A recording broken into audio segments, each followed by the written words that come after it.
So, I just finished watching Echo, the brand new MCU series, the brand new and first ever Marvel Spotlight series, whatever the fuck that's supposed to mean. But it's the brand new show about Echo, the character that debuted in the Hawkeye show, and it's officially kind of like the relaunch and the sequel and the restarting and the reboot of the Netflix franchises. You know, the Daredevils, Jessica Jones, Kingpin, all that stuff. This is the start of, like, the MCU trying to redo that, or continue it, or we really don't know. And I will say, I heard a lot of shit about the show. I've heard for months and months and months that this was, like, unreleasable, that it was a pile of dog shit, that it needed so much work, that Marvel was gonna cancel it, like, give it the Batgirl treatment. And after watching it, I don't really see it. The show is fine. I mean, it's a lot better than some of the stuff that they've put out, but it's still not great. There are some issues with the show, some things that you can clearly see were tried to fix in post. There are some very, very messy editing stuff in the show. There are some questions that I have about what they're trying to do with the universe.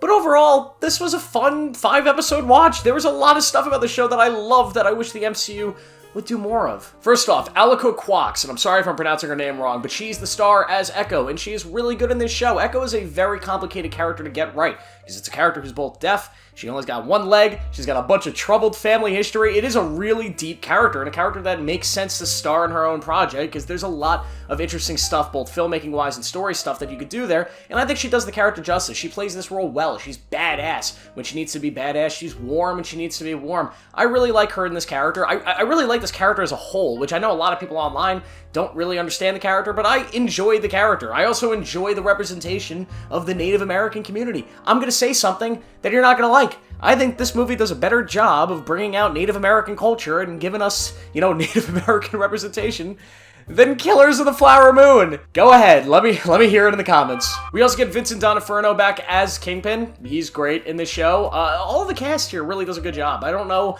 a lot of the characters' names or the actors' names because they're very, you know, there's a lot of people that come in and out. There's a lot of good work that's done here acting-wise. Also, the action. This is the best action that Marvel has put on screen in a very long time. The action is fast, it's violent for the most part, especially in that first episode, which I'll get into in a little bit. There's some really, really good stuff in here, and the violence is great. I know Marvel was so reluctant for years on doing graphic R-rated violence in their movies and shows, and there are so many different projects that would have benefited from having it, but this show embraces it, it takes it, and it does it so well. The action and violence here is great and used extremely well, especially with Kingpin, when you're just seeing the ruthless side of his business and some of the stuff that he does. Now, of course, we've seen it before in the Daredevil show, so it's just kind of rehashing things that we've seen, but there's more of a personal level here to his character and some of the stuff that he does that is really nice and great. It gives me a lot of hope for that Daredevil show next year. Also, the music in this show. This is one of the best music supervision jobs I've seen in a TV show in a very long time. Not just Marvel, not just superheroes, just in general. Every episode has banger after banger. The music in this show is incredible, and you love to see it. You love to see that attention to detail, because not a lot of filmmakers these days, especially not Marvel and Disney, put a lot of effort into what they're going to do when it comes to the music, and they did a great job. The music in the show was top-notch. Great job, guys. I also think the show looks good. There's some really good cinematography here that I'm not hearing anybody talking about. The show is really well filmed, it looks good, and it's well directed. Now, there's some issues with the show, and the issues mainly come in the story and the pacing. Now, I have a feeling. Now, I don't know this for sure. You know, you could tell me I'm wrong, but I have a hunch that this show was supposed to be like 8 or 9 episodes long at one point. And then Kevin Feige or Marvel had watched through the 8-episode cut that they had of this whole thing, and they watched the first 4 episodes and they said, this is unwatchable. Which is why we had all those news articles saying the show's unwatchable, it's unreleasable. And they said, we have to take these first 4 episodes, these first 3 or 4 episodes, and squeeze them down into 1 episode.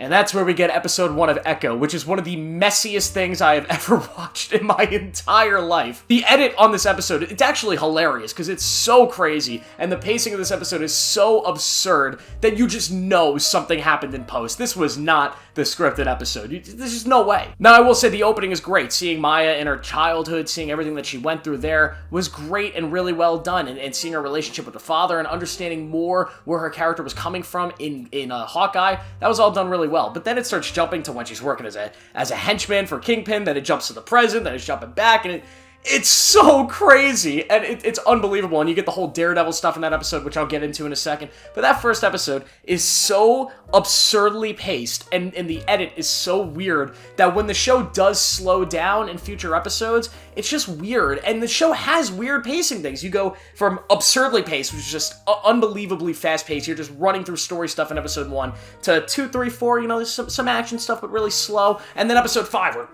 be fast-paced again.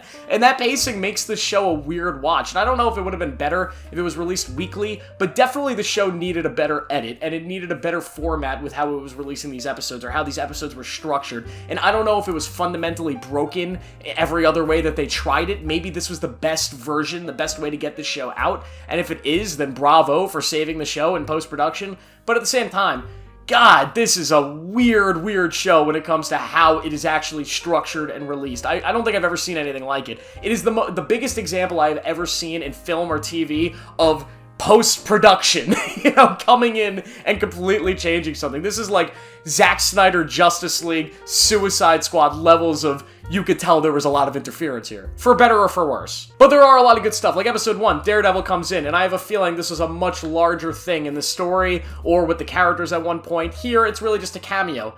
But he's fucking great! This is the Daredevil we wanted when we heard he was coming back, when we saw him in No Way Home. We wanted this. We didn't want whatever the fuck they did in She-Hulk, that goofy nonsense. No, we wanted this. We wanted Daredevil kicking ass, fighting goons, being a badass, hunting Kingpin. We want Daredevil Season 4, which we're kind of getting, hopefully. And now that we can actually do R-rated television, I'm assuming that the reason they're rewriting the Daredevil show and restarting with it is because it was originally going to be a goofy MCU type thing, but now they're like, no, let's just make Daredevil Season 4. Let's just go balls to the wall. Which is great. And this show does that for a lot of it, and that Daredevil scene was great. I wish there was more of him. Kingpin is great. I wish there was more of him. Echo is great, and we get a lot of her, which is awesome. And I'm excited. I really like this idea of Marvel Spotlight, which I think what it is, it's going to be these grounded shows, these grounded stories that don't exactly intertwine with the multiverse story of these bigger MCU stories, but still exist in the world. So essentially, they're going to be like the Marvel Netflix shows. But I hope, unlike the Netflix shows, that these actually do eventually connect. I'd love to see these grounded characters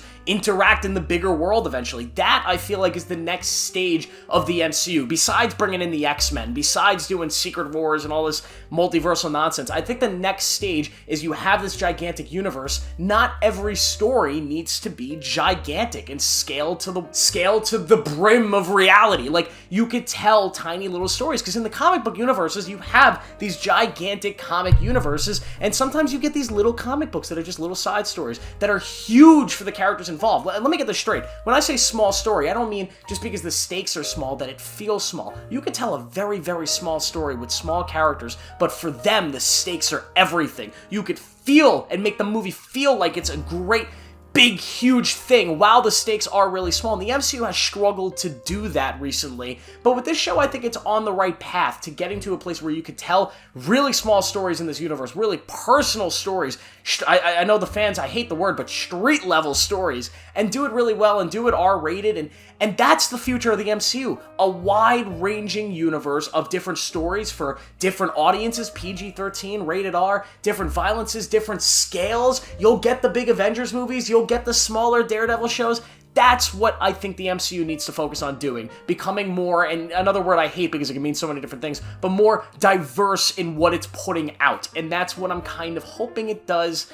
And this is a good step in the right direction. I know a lot of people are mixed on this show, but I overall, although I have issues with it, I think it is the proper step and probably the most exciting thing the MCU has put out in recent memory because of the opportunities and the directions and the paths that I see stemming from something like this. But overall, I enjoyed Echo. I will give it a 3 out of 5. It is a solid show for the MCU. Well, that's the video, guys. Make sure to like and subscribe for more. Make sure to turn on notifications. Click the video on your screen right now, and I'll see you guys in the next one.